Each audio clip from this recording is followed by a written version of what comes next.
Alright, in this video I'm going to give you a few examples of the types of problems you might see with synthetic division and how to use synthetic division to solve. So in this first problem I've got this polynomial divided by this binomial right here, and if we want to solve by using synthetic division, then I can set it up like this. In this box I'm going to put the 0 or the root of this binomial. So x equals -4 is going to be what would make that binomial equal to 0. So I'm going to put a -4 here. Across the top, I'm going to put the coefficients of my polynomial, and I need to make sure that I didn't skip any terms. So this is x cubed, x squared, x to the first power, and then this one is my constant with x to the 0 power. So I didn't skip any, so I'm going to write the coefficients of all of these.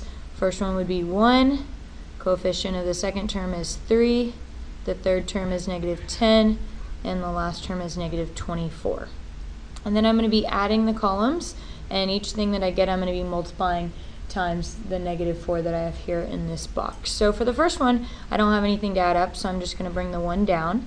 Then I'm going to multiply 1 times -4 is -4. Add these two numbers, 3 plus -4 would give me a -1. Multiply again, -1 times -4 is a +4. -10 plus 4 is -6, and -6 times -4 is a +24. So when I add these last two numbers together, I end up with 0. Now when I end up with these numbers, this last number is always my remainder. So since my remainder is 0, this means that when I divided, it was able to divide by x plus 4 evenly. So x plus 4 is in fact a factor of this polynomial. But the problem here just asks for me to divide, so it's going to want my quotient. My quotient is going to come from these three numbers right here. These are the coefficients of my quotient polynomial. And since I had something that was cubed and I divided by something that had a power of x to the first power, my new quotient polynomial should be x squared. It should be a quadratic. So I'm going to have 1x squared minus 1x minus 6, or x squared minus x minus 6. This could be q of x, my quotient polynomial right here. That would be my final answer because my remainder is 0. So what happens when this remainder is not 0? Let's take a look at another example. Let's say I take the same polynomial, but this time I'm dividing by the binomial x plus 5. Let's take a look at what happens this time. So I'm going to follow the same process. Stick with me. My root is -5. I have the same coefficients across the top, and I'm going to follow my process of multiplying and adding. Multiply, add up, I get 0. This is interesting. 0 times -5 is 0. So -24 plus 0 leaves me with a -24. So in this case, my remainder is not 0. So x plus 5 is actually not a factor. So my quotient is going to be my quotient, and then I'm going to need to add on my fraction remainder right here. So I'm going to write this as, again, 1x squared minus 2x plus 0. I don't have a constant term.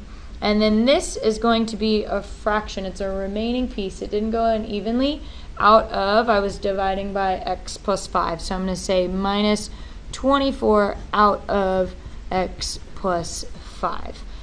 So because this is a plus 0, I don't necessarily need to write it. I would probably rewrite this in a final form as x squared minus 2x minus 24 over x plus 5. Alright, so here's an example with a remainder, and there was an example without a remainder. Now sometimes we're just going to be asked to divide, like these two problems. Other times we might use synthetic division to do some other things. So let's take a look.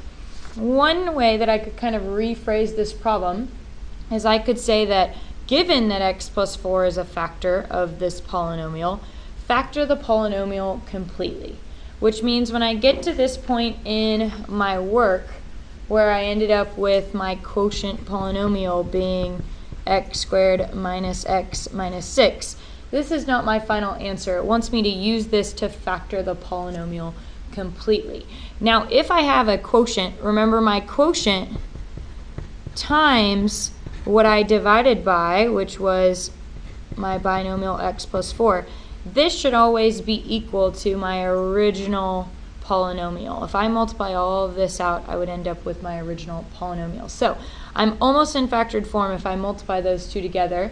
Now I just need to factor this last piece, this quadratic. So factor that with whatever strategy you would like. I'm going to use the box method. And I'm looking for 2 factors of -6 that would add up to -1. And when I do that, I've got 3 and 2, and it would need to be a -3x and a +2x. So I end up with x plus 2 and x minus 3. So I have x plus 4 times, I factored this and got x minus 3 and x plus 2. So this would be my polynomial in factored form, and that's very helpful for if I'm trying to draw a graph. Now I know my roots and lots of other things. Okay, so watch out for those directions. If it asks you just to divide, prefer to ask for you to factor completely.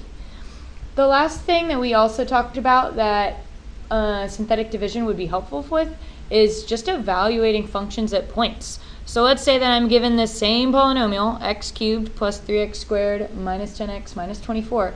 But let's say I just want to find f of 2. I could plug 2 in for x in this equation, but let's say I don't have a calculator and I'm trying to do that math, and I think it'd be a little bit faster just to do synthetic division. Synthetic division is another way to evaluate functions, and whatever we get as our remainder is going to be our answer to our function evaluated at 2. So let's go ahead and write those coefficients down again, and let's do this synthetic division with a 2 here in our box. So I'm going to bring down the 1. 1 times 2 is 2. And then we've got 3 plus 2 is 5. 5 times 2 is 10. Negative 10 plus 10 is 0. 0 times 2 is 0. 24 plus 0 is negative 24. So this remainder, from the remainder theorem, we know is equal to f of 2. So f of 2 would be equal to a negative 24. And this time my answer is just whatever the remainder is. So watch out for your instructions and see what way you're going to use synthetic division. You can either use it to evaluate at a point, you can use it to factor a polynomial completely, or you can use it to find a quotient polynomial.